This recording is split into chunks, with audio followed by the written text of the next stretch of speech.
ફક્ત marriage certificate છે તો શું તમે પતિ પત્ની છો? ઘણા લોકો એવું માનતા હોય છે કે લગ્ન કરી લીધા, મેરેજ સર્ટિફિકેટ છે આપણી પાસે, તો કાયદેસર અમે પતિ પત્ની છીએ. પણ રિસેન્ટલી સુપ્રીમ કોર્ટના જજમેન્ટમાં એવું બતાવ્યું છે કે કાયદેસર રીતે, એટલે કે હિન્દુ રીતિ રિવાજ પ્રમાણે જો તમે લગ્ન વિધિ ના પૂરી કરી હોય તો એ લગ્ન માનવામાં આવતા નથી. તમારી પાસે મેરેજ સર્ટિફિકેટ છે પણ હિન્દુ રીતિ રિવાજ પ્રમાણે મેરેજ કરેલા નથી, તો તમે પતિ પત્ની નથી. ઘણી વખત એવું થાય છે કે ખાલી કાયદાની પ્રોસેસ માટે, એટલે કે મેરેજ સર્ટિફિકેટ માટે લોકો લગ્ન કરતા હોય છે, પણ એવું જરૂરી નથી.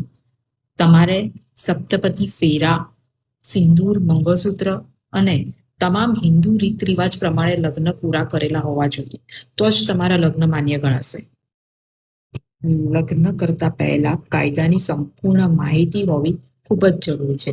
કોર્ટ મેરેજ, મેરેજ રજિસ્ટ્રેશન કે પછી લવ મેરેજ કરવા હોય તો કે તમે કેવી રીતે કરવા તેના માટે હું પ્રોપર ગાઈડન્સ આપીશ. તમારે કોમેન્ટમાં હેલ્પ લખી દેવાનું છે. Thank you so much.